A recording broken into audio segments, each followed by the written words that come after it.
नमस्कार। Welcome divine audio book में परमहंस योगानंद जी की योगी कथामृत ऑटोबायोग्राफी ऑफ अ योगी। आज हम प्रकरण 31 पर हैं, पुण्यशीला माता से भेंट। पूज्य माता जी, मैं जब नन्हा सा था तभी आपके अवतारी पति का आशीर्वाद मुझे प्राप्त हो गया था। वे मेरे माता पिता और मेरे गुरु श्री युक्तेश्वर जी के भी गुरु थे। अतः क्या आप अपने पावन जीवन के कुछ प्रसंग सुनाकर मुझे धन्य करेंगी? मैं लाहिड़ी महाशय की धर्म पत्नी श्रीमती काशी मणि से बात कर रहा था। मैं थोड़ी समय के लिए बनारस में था, अतः इस पूज्य महिला से मिलने की अपनी चिरकालीन आकांक्षा पूर्ण कर रहा था। बनारस के गरुड़ेश्वर मोहल्ले में लाहिड़ी महाशय जी के परिवार के घर में उन्होंने अत्यंत प्रेम के साथ मेरा स्वागत किया। वृद्ध होने पर भी वे कमल की तरह खिली हुई थी। आध्यात्मिक सुगंध उनसे निसृत होती थी। उनका शरीर मध्यम आकार का गौर वर्ण था, गर्दन पतली और नेत्र विशाल तेजस्वी थी। तुम्हारा यहाँ स्वागत है बेटा, ऊपर चले। माता जी मुझे अपने साथ एक अत्यंत छोटे कमरे में ले गई, जहाँ कहीं भी वे अपने पति के साथ रहती थी। उस पवित्र स्थल के दर्शन कर मैं धन्य हुआ, जहाँ अद्वितीय गुरु ने वैवाहिक जीवन की मानवीय लीला करना स्वीकार किया था। दयामयी माता ने उनके पास ही एक छोटी सी गद्दी पर बैठने का मुझे संकेत किया। कई वर्षों बाद ही मुझे अपने पति की दैवी महानता की पहचान हो पाई। उन्होंने बताया, एक रात इसी कमरे में मुझे एक स्पष्ट स्वप्न दिखाई दिया। तेजस्वी देवता अकल्पनीय मोहकता के साथ मेरे सिर के ऊपर हवा में तैर रहे थे। वह दृश्य इतना वास्तविक लग रहा था कि मैं तत्काल जाग उठी। वही विलक्षण बात थी कि यह कमरा दीप्तिमान प्रकाश से भर गया था। पद्मासन में स्थित मेरे पतिदेव कमरे के बीचों बीच देवताओं से घिरे हवा में थे। अत्यंत विनम्रता के साथ देवता दोनों हाथ जोड़कर मेरे पति का पूजन कर रहे थे। मैं इतनी विस्मित हुई कि मुझे लगा मैं अभी भी स्वप्न में ही हूँ। तभी लाहिड़ी महाशय ने कहा, नारी, तुम सपना नहीं देख रही हो, अपनी निद्रा हमेशा हमेशा के लिए त्याग दो। जब वे धीरे धीरे जमीन पर उतर आए तो मैंने उनके चरणों में साष्टांग प्रणाम किया। मैंने कहा, गुरुदेव, आपके चरणों में मैं बारंबार प्रणाम करती हूँ। अब तक मैंने आपको अपना पति माना, इसके लिए क्या आप मुझे क्षमा करेंगे? ये जानकर मैं लज्जा से मरी जा रही हूँ कि मैं एक दिव्य रूप से जागृत पुरुष के साथ रहते हुए भी अज्ञान की नींद में सोती रही। इस रात से आप मेरे पति नहीं, गुरु हैं। क्या आप इस तुच्छ अबला को अपनी शिष्या के रूप में स्वीकार करेंगे? गुरुदेव ने मुझे सब प्रेम स्पर्श किया। पवित्र आत्मा, उठो, तुम्हें स्वीकार किया जाता है। उन्होंने देवताओं की ओर इंगित किया। इन पूज्य संतों में से प्रत्येक को बारी बारी से प्रणाम करो। जब मैंने विनम्रता से सबको प्रणाम कर लिया तो एक साथ सभी देवताओं की वाणी गूंजी, जो प्राचीन वेद घोष के समान थी। इस दुर्लभ पुरुष की अर्धाग्नि, आप धन्य हैं, हम आपको प्रणाम करते हैं। उन्होंने मेरे चरणों में प्रणाम किया और आश्चर्य, उनके दिव्य शरीर अदृश्य हो गए। कमरे में अंधेरा छा गया। मेरे गुरुदेव ने मुझसे क्रिया योग दीक्षा लेने के लिए कहा। बेशक, मैंने कहा, मुझे खेद है कि इससे पहले ही मैंने इस सौभाग्य को क्यों नहीं प्राप्त किया।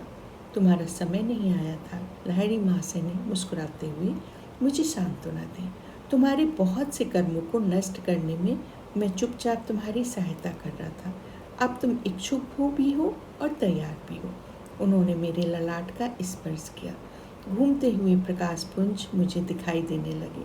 धीरे धीरे वो सारा प्रकाश जगमगाने लगा, नीले रंग के आध्यात्मिक नेत्र में परिवर्तित हो गया, जिसके चारों ओर सुनहरा गोला था और उसके बीच में एक सफ़ेद पंचकोड़ी तारा। अपनी चेतना को उस तारे में से अनंत को साम्राज्य में ले जाओ। मेरे गुरु के स्वर में एक नवीनता थी और जो दूर से सुनाई दे रही थी संगीत के समान कोमल लग रही थी। एक के बाद एक दृश्य समुद्र की फेनी लहरों के समान मेरी आत्मा के तट से आकर टकराने लगे। अंततः चारों ओर दिखते हुए उन दृश्यों के मंडल परमानंद के सागर में विलीन हो गए। नित्य हिलोरे मारती हुई उन आनंद लहरों में मैं खो गई। कई घंटों बाद जब मैं इस जगत की चेतना में लौट आई तो गुरुदेव ने मुझे क्रिया योग की प्रविधि बताई। उस रात के बाद लाहिड़ी महाशय फिर कभी मेरे कमरे में सोए नहीं। वे उसके बाद कभी सोए ही नहीं। दिन रात नीचे सामने के कमरे में अपने शिष्यों के साथ ही रहते थे। इतना बताने के बाद माता काशीमणि चुप हो गई। उस महान योगी के साथ उनके संबंध की अद्वितीयता को समझते हुए मैंने झिझकते हुए उनसे कुछ और घटनाएं बताने का अनुरोध किया। तुम बहुत लोभी हो बेटा, फिर भी तुम्हें एक और कहानी अवश्य बताऊंगी। वे संकोच से मुस्कुराई। यहाँ मैं अपने एक पाप को स्वीकार करूंगी जो मैंने अपने गुरुपति के विरुद्ध किया था। मेरी दीक्षा के कुछ महीने बाद मैं असहाय और उपेक्षित अनुभव कर रही थी।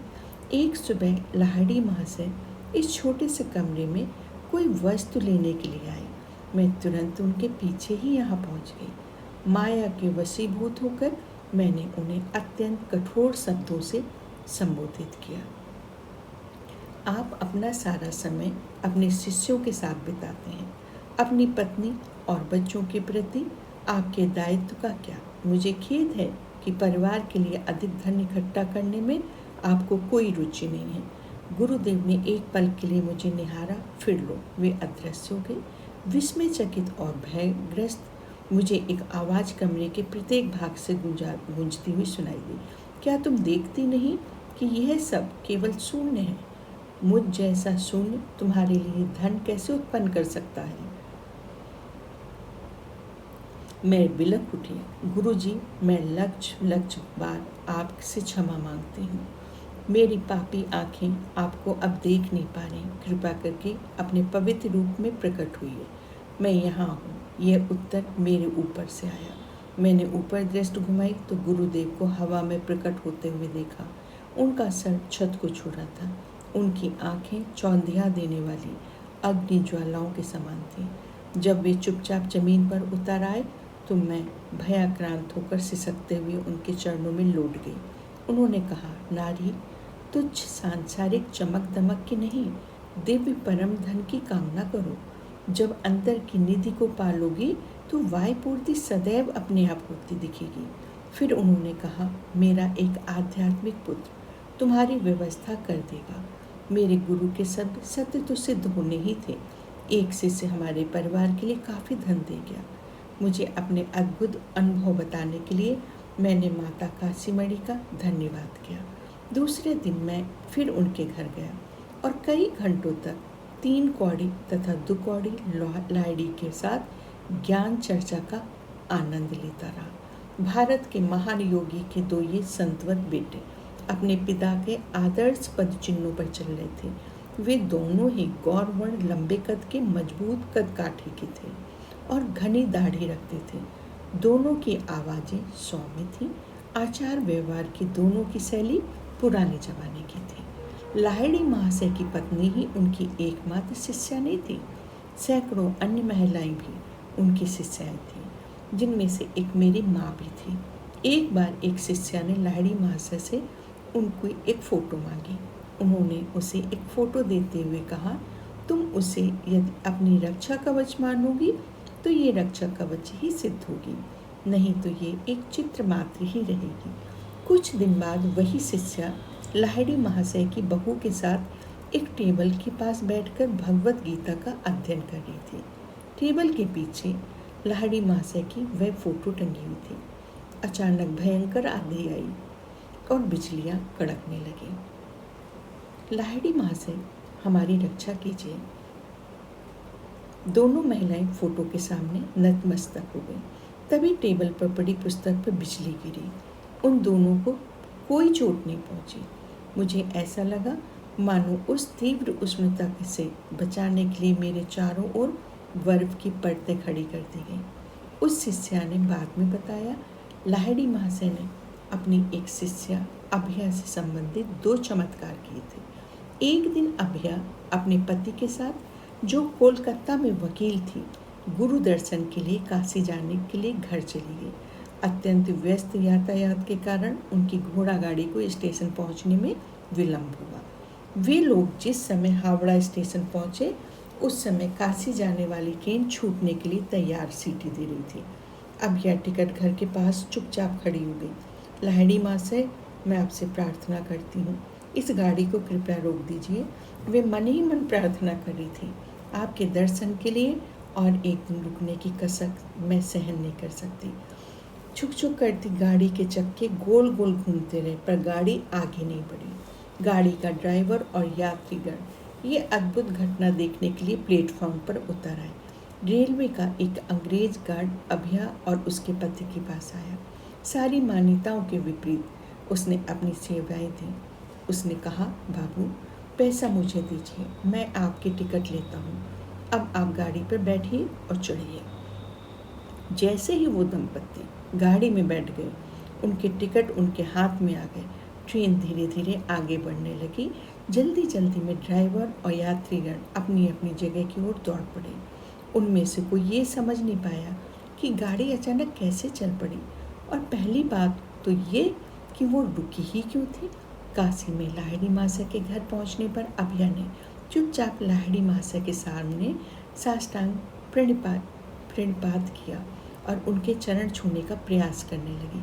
तभी लाहिड़ी मासा बोले, अपने आप को संभालो अभया, मुझे कष्ट देने में तुम्हें कितना आनंद आता है, जैसे कि तुम यहाँ अगली गाड़ी से आ ही गई होती। अभया एक अन्य स्मरणीय अवसर पर लाहिड़ी महाशय के पास आई। इस बार उसकी मध्यस्थता ट्रेन के लिए नहीं, बल्कि संतान के लिए चाहिए। मैं आपसे प्रार्थना करती हूँ कि मेरी 9वीं संतान बच जाए। उसने कहा, मुझे 8 बच्चे हुए, सभी जन्म के शीघ्र ही मर गए। लाहिड़ी महाशय सहानुभूतिपूर्वक मुस्कुराए, तुम्हारी होने वाली संतान बच जाएगी। मेरे निर्देशों का अत्यंत सावधानी से पालन करना। ये संतान एक बच्ची होगी और इसका जन्म रात को होगा। इस बात का ध्यान रखना कि तेल का दिया सूर्योदय तक जलता रहे। बीच में सो मत जाना, जिससे दिए को बुझने का अवसर मिल जाए। ठीक जैसा कि गुरुजी ने कहा, तो अभया को बच्ची हुई और उसका जन्म रात को ही हुआ। अभया ने अपनी दाई को दिए से तेल डालते रहने के लिए कहा। दोनों महिलाओं ने करीब भोर तक जागकर अनिवार्य पहरा रखा, परंतु आखिर में सो गई। दिए का तेल लगभग समाप्त हो ही रहा था। उसकी ज्योति मंद होकर फड़फड़ाने वाली थी। कमरे के द्वार की कुंडी खुल गई और जोर से आवाज के साथ दरवाजा खुल गया। चकित महिलाएं जाग गईं। उनकी आश्चर्यचकित आंखों से लाहिड़ी महाशय के स्वरूप को देखा। अभया, देखो, दिया लगभग बुझ ही गया है। उन्होंने दिए की ओर इशारा किया, जिससे दाई तुरंत तेल डालने लगी। वैसे ही दिए की लौ तेज हो गई। लाहिड़ी महाशय अंतर्धान हो गए। दरवाजा अपने आप बंद हो गया। कुंडी बिना किसी दृश्यमान साधन के अपने आप लग गई। अभया की 9वीं संतान बच गई। 1935 में जब मैंने उसके बारे में पूछताछ की तो वे जीवित थी। लाहिड़ी महाशय के एक शिष्य आदरणीय श्री काली कुमार राय ने मुझे गुरु के साथ बिताए अपने जीवन के अनेक रोचक किस्से सुनाए। राय ने मुझे बताया, मैं प्रायः वाराणसी में लाहिड़ी महाशय के घर के साथ साथ कई सप्ताहों तक अतिथि बनकर रहता था। मैं देखा करता था कि अनेक साधु संत, दंडी स्वामी आदि रात की नीरवत्ता में गुरुदेव के चरणों में बैठने के लिए आते थे। कभी कभी वे ध्यान की या दार्शनिक तत्वों की चर्चा भी छेड़ देते थे। अरुणोदय के आसपास से वो सभी महात्मा गण वहाँ से प्रस्थान करते थे। मैं जब जब भी वहाँ रहा, तब तब मैंने देखा कि लाहिड़ी महाशय एक बार भी कभी सोने के लिए नहीं लेटे। गुरुदेव के साथ संबंध के प्रारंभिक काल में मुझे अपने मालिक का विरोध सहना पड़ा। मेरा मालिक घोर बौद्धिकवादी था। अपने कर्मचारियों से मुझे कट्टर धर्मांध लोग नहीं चाहिए। वे तिरस्कार के साथ कहा करते थे, तुम्हारे पाखंडी गुरु से कभी मेरी मुलाकात हो गई तो मैं उसे कुछ ऐसा सुनाऊंगा कि उसे याद रहेगा। इस धमकी का मेरे नियमित कार्यक्रम पर कोई असर नहीं पड़ा। मैं प्रायः प्रतिदिन की शाम अपने गुरु की सेवा में व्यतीत करता। एक शाम मेरे मालिक मेरे पीछे पीछे आए और धृष्टता से लाहिड़ी महाशय की बैठक में घुस गए। बेशक वे अपने कथन के अनुसार लाहिड़ी महाशय को कुछ उल्टा सीधा कहने के लिए ही आए थे। जैसे ही वे वहाँ बैठे, लाहिड़ी महाशय ने वहाँ उपस्थित लगभग 12 शिष्यों के दल को संबोधित करना शुरू कर दिया। तुम सबको सिनेमा देखना है? जब हम लोगों ने हाथ से सर हिलाया तो उन्होंने बैठक में अंधेरा कर दिया और मंडलाकार में एक के पीछे एक बैठकर अपने हाथ आगे बैठे आदमी की आंखों पर रखो। उन्होंने कहा, मुझे ये देखकर कोई आश्चर्य नहीं हुआ। मेरे मालिक भी अनिच्छापूर्वक ही क्यों ना हो लाहिड़ी महाशय के निर्देशों का पालन कर रहे थे। कुछ क्षण बीतने के बाद लाहिड़ी महाशय ने हमसे पूछा कि हमें क्या दिखाई दिया। मैंने उत्तर दिया, गुरुदेव, एक सुंदर स्त्री दिख रही थी। उसने लाल किनारे की साड़ी पहनी थी। वह समुद्र शोक की बेल के पास खड़ी है। अन्य सब शिष्यों ने भी यही वर्णन किया। गुरुदेव मेरे मालिक की ओर मुड़े। क्या आप उस स्त्री को पहचानते हैं? जी। स्पष्ट प्रतीत हो रहा था कि वे उन भावनाओं से जूझ रहे थे जो उनके स्वभाव के लिए नई थी। घर में साध्वी पत्नी के होते हुए मैं मूर्खों की तरह उस पर अपना धन लुटा रहा था। मैं जिस उद्देश्य से यहाँ आया था उसके लिए बहुत शर्मिंदा हूँ। क्या आप मुझे क्षमा कर मुझे अपना शिष्य बनाएंगे? तुम यदि 6 महीनों तक सदाचारपूर्ण जीवन व्यतीत करोगे तो मैं तुम्हें स्वीकार कर लूँगा। और फिर गुरुदेव ने कहा, अन्यथा मुझे तुमको दीक्षा देनी ही पड़ेगी। 3 महीनों तक तो मेरे मालिक ने किसी प्रकार अपने आप को संयत रखा। फिर उस स्त्री के साथ दोबारा अपना संबंध बना लिया। 2 महीने बाद उनका देहांत हो गया। तब उनको दीक्षा देने की अनिश्चितता के बारे में गुरुदेव की गुप्त भविष्यवाणी का अर्थ मेरी समझ में आया। सुप्रसिद्ध ट्रेलिंग स्वामी लाहिड़ी महाशय के मित्र थे, जिनकी आयु 300 वर्ष से अधिक होने की मान्यता थी। दोनों योगी कई बार साथ साथ ध्यान में बैठते थे।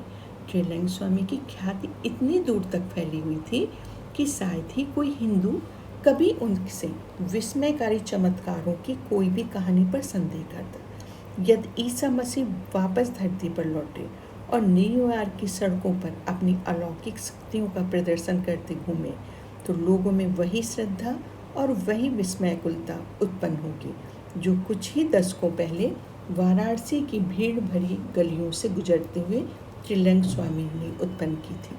वे उन सिद्ध पुरुषों में से थे जिन्होंने समय के क्षयकारी प्रभाव के विरुद्ध भारत को मजबूत बना रखा है।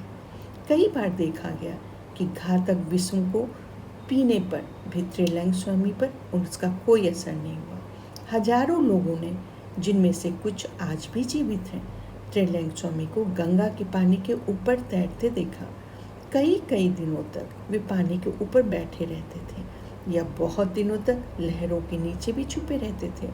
भारतीय सूर्य की निर्दयी धूप में मणिकर्णिका घाट के दहकते प्रस्तर खंडों पर निश्चल अवस्था में ट्रेलिंग स्वामी को निर्वस्त्र मूर्ति दिखाई देना एक सामान्य सी बात थी। इन साधारण कृत्यों में ट्रेलिंग स्वामी लोगों को ये सिखाना चाहते थे कि मानव जीवन का ऑक्सीजन या किन्हीं विशेष परिस्थितियों और सावधानियों पर निर्भर रहना आवश्यक नहीं है, चाहे योगीराज पानी के ऊपर रहते हों या पानी के नीचे, चाहे उनका शरीर उग्र सूर्य की किरणों को देखता हो। योगीराज शीघ्र ही अपने निश्चिंत भाव से छत पर भी टहलते दिखाई दे जाते थे। न्याय देवी आंखों पर पट्टी बांधे रहती थी। ट्रेलिंग स्वामी के सामने मामले की निरुत्तर हुई पुलिस ने न्याय देवी का ही अनुसरण करने का फैसला किया। ट्रेलिंग स्वामी हमेशा मौन रहते थे। गोल गोल चेहरा और बड़े पीपे की तरह विशाल पेट होते हुए भी वे कभी भी खाते ही थे। कई सप्ताहों तक निराहार रहने के बाद वे हांडियाँ भर भर कर भक्तों द्वारा अर्पित किया गया दही खाकर अपना उपवास भी तोड़ते थे। एक बार एक नास्तिक ने ट्रेलिंग स्वामी को पाखंडी सिद्ध करने का निश्चय किया।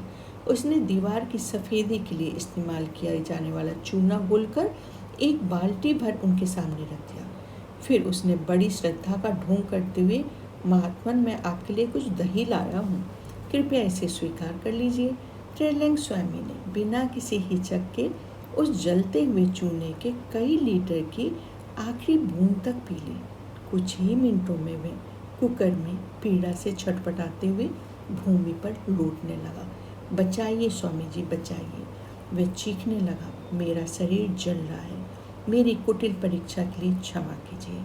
महान योगी रज ने अपना मौन भंग किया और कहा, शैतान, उन्होंने कहा, तुमने जब उस विष मुझे पीने के लिए दिया तब तुम्हारी समझ में ये नहीं आया कि मेरा जीवन तुम्हारे जीवन के साथ एक है।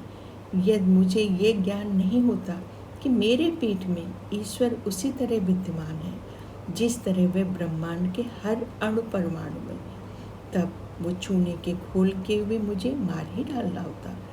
अब तो कर्म का दैवी अर्थ तुम्हारी समझ में आ गया, इसलिए फिर कभी किसी के साथ चाल चलने की कोशिश मत करना।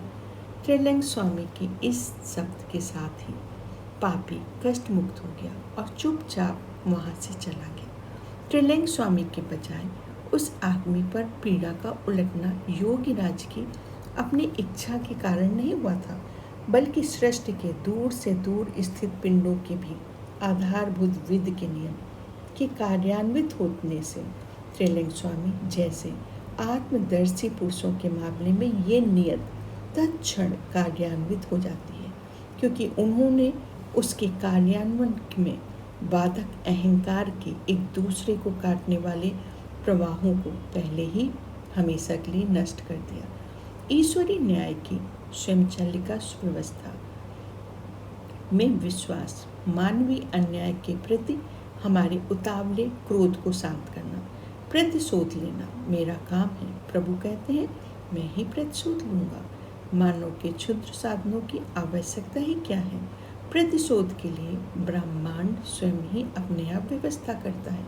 ना समझ लोग ईश्वरीय न्याय, प्रेम, सर्वज्ञता, अमृत आदि के होने की संभावनाओं पर विश्वास नहीं करते। शास्त्रों के ख्याली पुलाव इस प्रकार के नासमझ दृष्टिकोण वाले लोगों को ब्रह्मांड के विराट प्रपंच के प्रति कोई आदर श्रद्धा नहीं रखते और अपने जीवन में वैसे ही असंगत घटनाओं का चक्र शुरू कर देते हैं। वही चक्र आखिरी उन्हें विवेक और ज्ञान को ढूंढने पर भी विवश कर देता है। परंतु ईसा मसीह कहते हैं कि यदि उनके शिष्यों को चुप कर भी दिया गया होता तो पत्थर तुरंत नारे लगाने लगेंगे। फरीसियों को लगाई गई हुई इस फटकार में ईसा मसीह ये स्पष्ट कर रहे थे कि ईश्वरीय न्याय केवल प्रतीकात्मकता, अमूर्तता नहीं है जो कभी प्रकट नहीं हो सकती और शांत रहने वाले मनुष्य को जीव जड़ से उखाड़ दी जाए, तब भी उसे स्वयं विधि के विधान से जो सृष्टि का आधार है वाणी एवं सुरक्षा प्राप्त हो जाएगी। ईसा मसीह कह रहे थे, तुम शांत प्रिय लोगों को चुप करना चाहते हो, यह तो स्वयं उस ईश्वर की आवाज़ को दबा देने की आशा करने के समान है जिसके पत्थर भी उसकी महिमा और उसकी सर्वव्यापकता को गुणगान करते हैं। क्या तुम लोग ये मांग करोगे कि मनुष्य मिलकर स्वर्ग की शांति के आदर में उत्सव न मनाएं? क्या तुम लोग उन्हें केवल पृथ्वी पर युद्ध के समय ही एकत्रित होकर अपनी एकता व्यक्त करने का उपदेश दोगे? यदि ऐसा है तो उपदेश को, विश्व के आधार को उखाड़ फेंकेंगे। अपनी तैयारी कर लो, क्योंकि सदाचारी मनुष्य ही नहीं बल्कि पत्थर या पृथ्वी और जल और अग्नि और वायु भी श्रेष्ठ में दिव्य सामंजस्य का प्रमाण देने के लिए तुम्हारे विरुद्ध उठ खड़े होंगे। अवतारी पुरुष त्रिलिंग स्वामी की एक बार मेरे एक मामा पर भी कृपा हुई थी। एक दिन प्रातःकाल मामा ने त्रिलिंग स्वामी को बनारस के घाट पर भक्तों की भीड़ के बीच बैठे देखा। मामा किसी प्रकार भीड़ में से रास्ता बनाकर त्रिलिंग स्वामी के पास पहुंच गए और उन्होंने भक्ति भाव से उनका चरण स्पर्श कर लिया। ये देखकर मामा आश्चर्यचकित रह गए कि वे उसी क्षण अपने एक व्यथाजनक जीर्ण रोग से मुक्त हो गए। त्रिलिंग स्वामी के ज्ञात शिष्यों में से केवल एक महिला संक्रीमाई जीवित है। त्रिलिंग स्वामी के एक शिष्य की पुत्री होने के कारण संक्रीमाई को बचपन से ही स्वामी की शिक्षा दीक्षा प्राप्त हुई। वे 40 वर्षों तक बद्रीनाथ, केदारनाथ, अमरनाथ तथा पशुपतिनाथ के पास हिमालय की अनेक गुफाओं में रहीं। इस ब्रह्मचारिणी का जन्म 1826 में हुआ था। अब उनकी उम्र 100 साल से अधिक है, परंतु दिखने में वृद्धा नहीं लगती हैं। उनके केस पूर्ण काले हैं, दांत चमकदार सफ़ेद हैं, उनमें गजब की स्फूर्ति है। वे निर्धारित वर्षों में होने वाले कुंभ मेले जैसे धार्मिक मेलों में सम्मिलित होने के लिए कुछ कुछ वर्षों के बाद अपने एकांतवास से बाहर आती हैं। ये महिला संत प्रायः लाहिड़ी महाशय के पास आया करती थी। उन्हें बताया कि एक दिन वे कोलकाता के निकट बैरीगुड़ क्षेत्र में लाहिड़ी महाशय के साथ बैठी थी। तब लाहिड़ी महाशय के महान गुरु बाबा जी चुपचाप उस कमरे में आए। उन्होंने उन दोनों के साथ वार्तालाप की।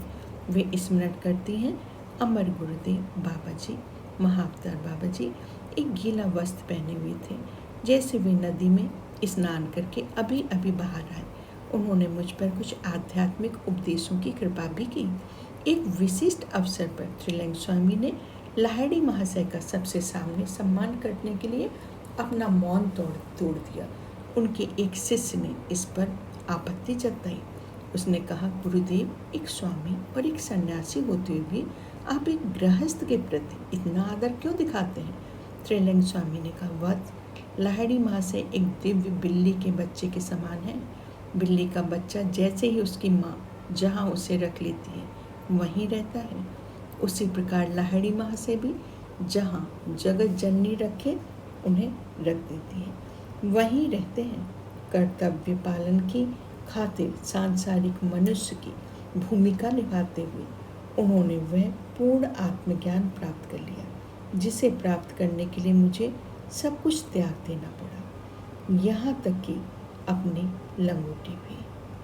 इस तरह से प्रकरण 31 पूर्णशीला माता से भेंट।